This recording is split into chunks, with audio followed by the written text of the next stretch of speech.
sumisip-sip sa First Lady, pero sa likod, iba ang sigaw. Exposed ang mga namamangka sa dalawang ilog. Mamang Ilita Lusada, shoutout po sa iyo, ha. Namamangka sa dalawang ilog, itong Alputera. Okay, itong Alputera na to.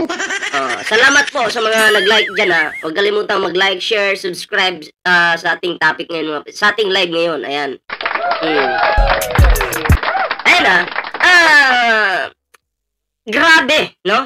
Grabe ang nabunot nating topic ngayon. May mga personalidad na kunwari ay super close kay First Lady Liza Marcos. So, nagpapanggap po sila mga pre, no? Na kunyari, dikit na dikit. Diba?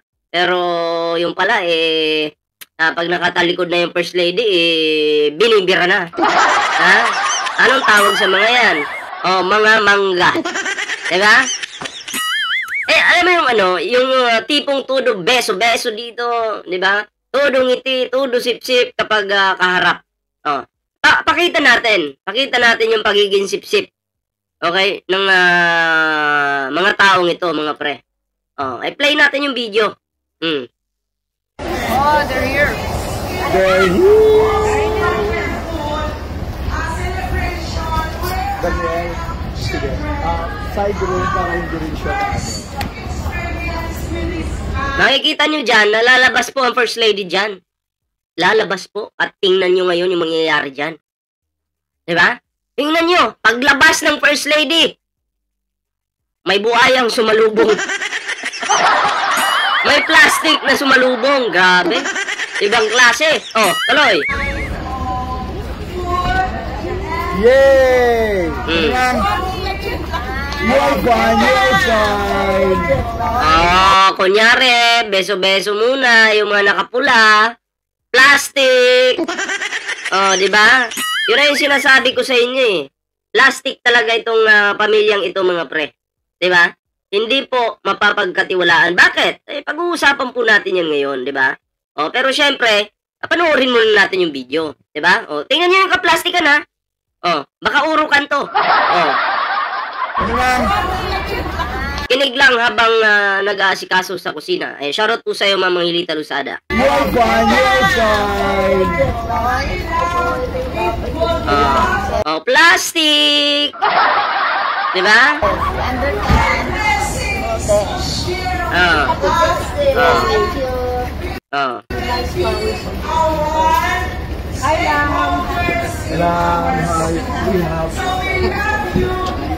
Okay. Why she's ready, Mama? Sabay na kayo ni First Lady.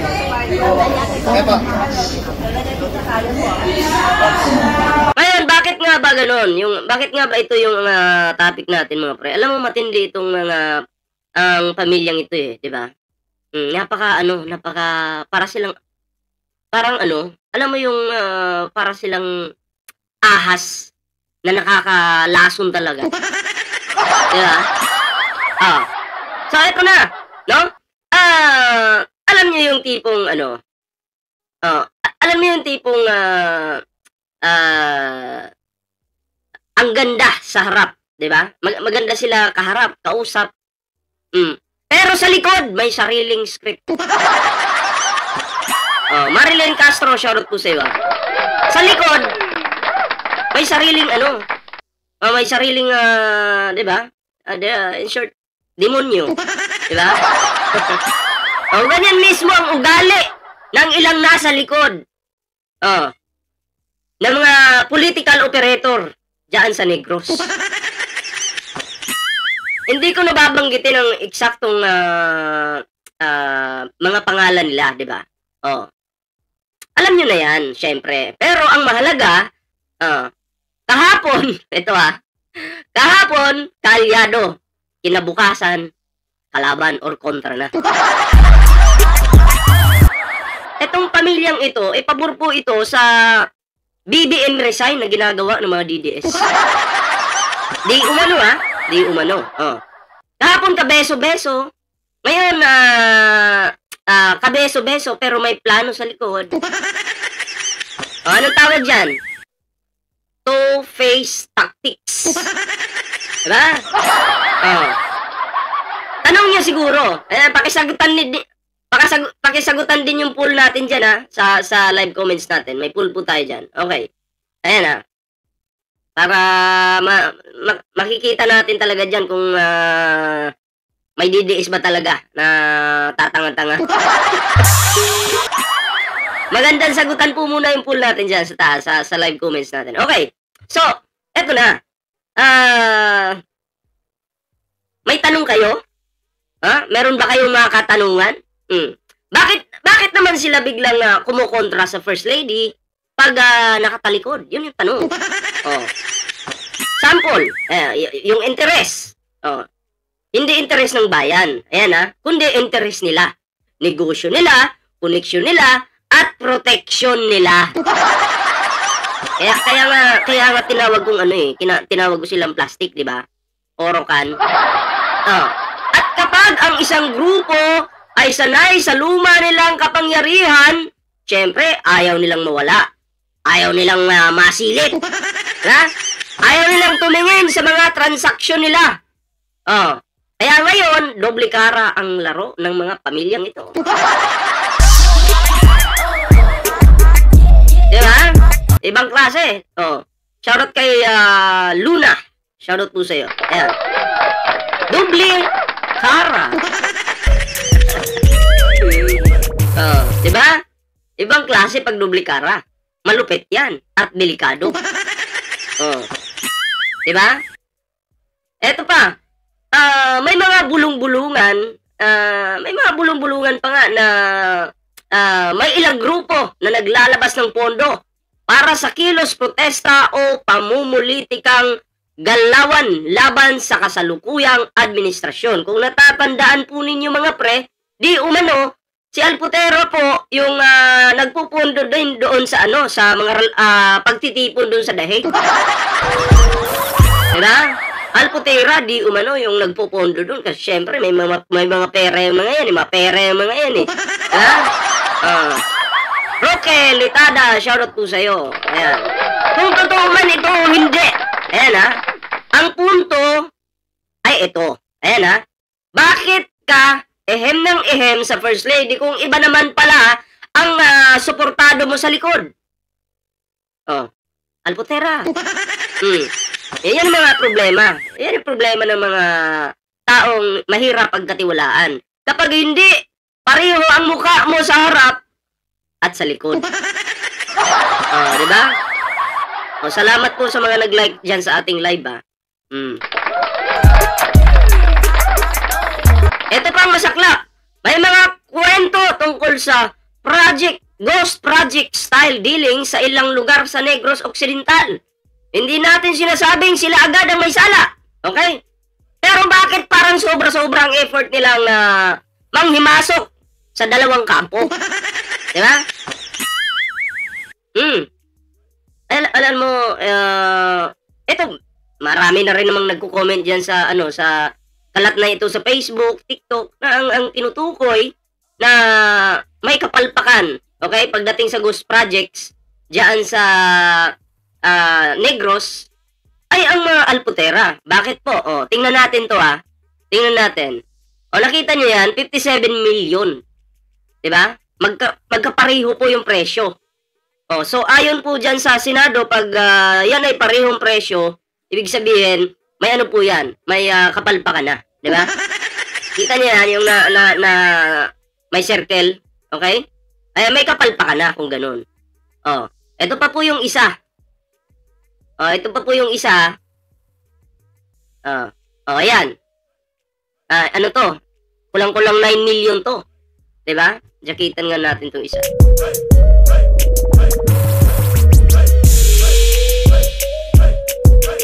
Tuloy natin.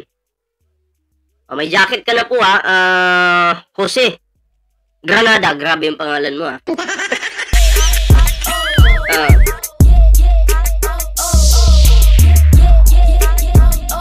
Eto kapag ang isang grupo ay nagmamadaling humawak ng dalawang bangka, madalas may tinatagong bato na gusto nilang ilubog. Ayan hindi nag-aakusa, pero ang tanong ko lang, bakit takot na takot sila mawala sa pwesto o koneksyon? Ano ba talaga ang pinoprotektahan? Nako. Oh. Ngayon, pagdating sa Alputera style tactics, ibang level. Ito yung grupo na sanay sa drama, parang mga artista, sanay sa eksena, parang si, Carlo Dalisay. Diba? Sanay sa pag-ambisyon sa dalawang panig para siguradong hindi babagsak kahit sino ang manalo. Pero, eto, sa bagong Pilipinas, hindi na uso ang ganyang kalakaran. Hindi na uso ang pa-victim sa harap, pero operator pala sa likod. Diba? At ito ang pinaka-importante. Dapat natin protektahan po si First Lady Liza Marcos sa pamilyang ito. Diba? Nakamaskara lang po ito eh. Nakamaskara lang po sila. Pag naghubad ng maskara yan, demonyo yan.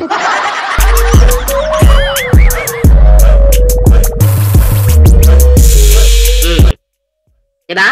So, hindi lang naman po ang First Lady, pati ang Pangulo. Protektahan po natin. Diba? O bakit? Kasi lagi siyang ginagawang target ng mga personal na agenda. Diba? Lagi siyang niyayakap. Niningitian, kinakausap ng masinsinan. Diba? Pero sa likod, ibang klase yung level. Hindi siya politiko, hindi siya trapo. Diba? Wala siyang ginagawang mali. Pero dahil may mga gustong magpakita na malakas sila, ginagamit siyang political games nila. Tandaan nyo na lang ha, sa dahig na lang ha, pag sinabi ko na may mga lumalabas kasi na issue na di umano, si Alputera daw po, no? Ang nagpondo dyan. Siguro may 3 buwan na yung nakalipas, may ganong issue na lumabas. Diba? Nagbanatan pa nga sila Bayad-Bay at Luka-Luka, Maharlika. Diba? Dahil dyan sa issue na yan. Tapos may sumagot dito sa pool. Ang tanong ko dito sa pool ko, naniniwala pa ba kayo dito kay Ang sabi niya, didiis ako eh. Kain tayo kami. May 3% na boto. Grabe talaga itong mga didiis talaga. Magbasa kasi kayo, hoy! Magbasa kayo mga didiis! Diyos mio, Marimar. Diba? Ibang klase. Hindi tayo papayag na, alam mo yung gawing tau-tauhan si First Lady Liza Marcos. Diba? Okay, ngayon pa lang, expose na natin na sila ay namamangka sa dalawang ilog. Ito na lang kayo kay Duterte. Diba? Bakit dito pa kayo sa dito pa kayo didikit talaga sa First Lady? Ang kakapal ng mukha naman. Ang Yusip naman. Diba? Protektahan po natin ang ating First Lady kasi may mga tao po talaga na nakadikit sa kanya ngayon na talagang diba? Hindi po mapapagkatiwalaan. Lalo na ito, ghost project to mga pre. Diba? Sa dalawang project, pareho po ng ng presyo. Diba? Ayan kulang-kulang na to. 58 million. Diba? So, may problema kung pareho. Bakit pareho? Diba? Kung ganyan, may problema na po. Alam mo naman mga didi shit ay bubo, sabi ni Bika Marquez. Oo nga naman, di ba? So, yan po, no?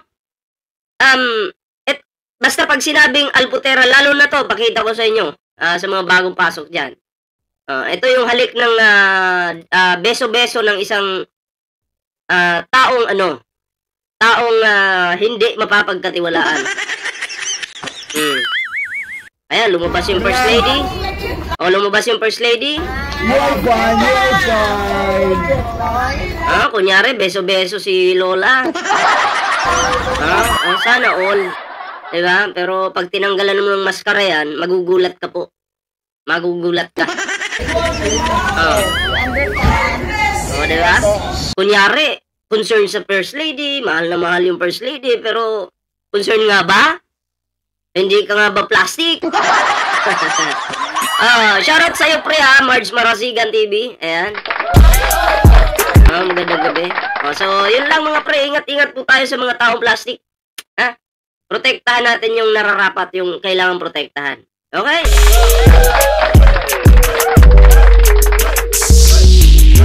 So, ayan, bago tayo mag-move sa next topic mga pre, ayan, kung bago pa lang dito sa next, ating YouTube channel, huwag kalimutang mag-like, share, and subscribe para naman po maging updated po kayo sa mga uploads natin. Siyempre, may TikTok, may Facebook po tayo mga pre, sana po yung suportahan yan. At eto na, Rick PC, shoutout sa'yo.